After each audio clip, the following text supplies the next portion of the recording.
Hello, everyone. I hope and pray that everyone's day is going well. And welcome back to another segment of creating awareness of what domestic abuse may look like. But not only do we talk about creating awareness, we also talk about how we can get away from, I don't want to say get away, but, change our thought patterns, change our minds to lead more healthier lives. So, on with this week's topic. This week's topic is about healthy boundaries in a relationship and what that may look like or how we can create healthy boundaries in our relationships. So, first, let's look at what is a relationship. A relationship is defined as the state of being connected or the way you behave towards each other. And what is a boundary? A boundary is a line that marks the limits of an area. So let's put them together. What is relationship boundaries? Relationship boundaries are a way of ensuring you and your partner's well being emotionally, spiritually, and physically. These relationship boundaries are guidelines or rules or limits that you create to identify reasonable or safe and permissible ways for you and your partner or people to behave towards you and how you will respond to their healthy or toxic behaviors. Building healthy boundaries are essential to a person that is leaving a toxic or abusive relationship. I read a book many years ago, over a decade ago, when I left a very physical abusive relationship. And in this book, it was about women experiencing domestic violence. It said that most women will, after leaving a domestic abusive relationship, will tend to get into another abusive relationship. Now, at that time, I told myself, not me. I was wrong.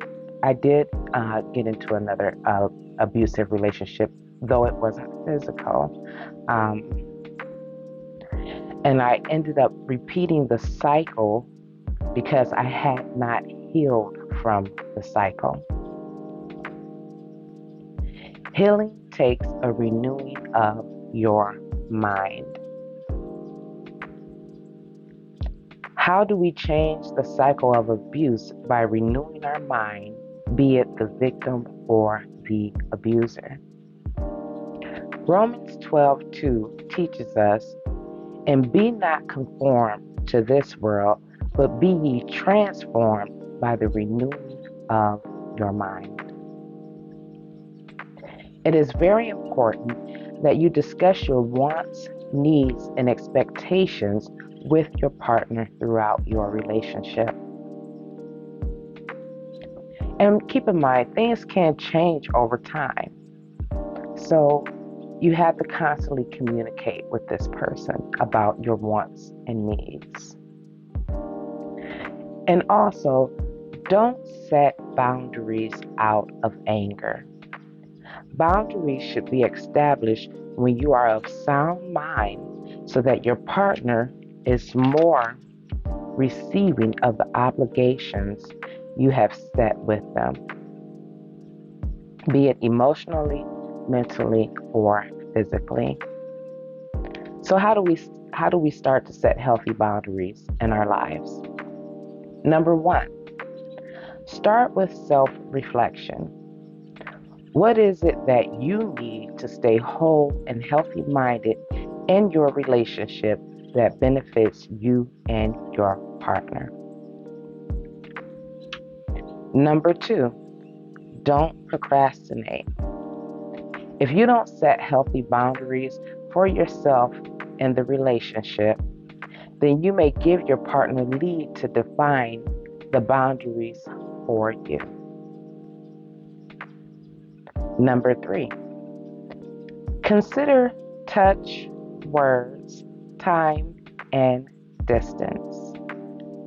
What are some words or actions that will trigger negative behavior or thoughts in you? Give yourself time to reflect when you have a negative outburst so that you can communicate with your partner more effectively.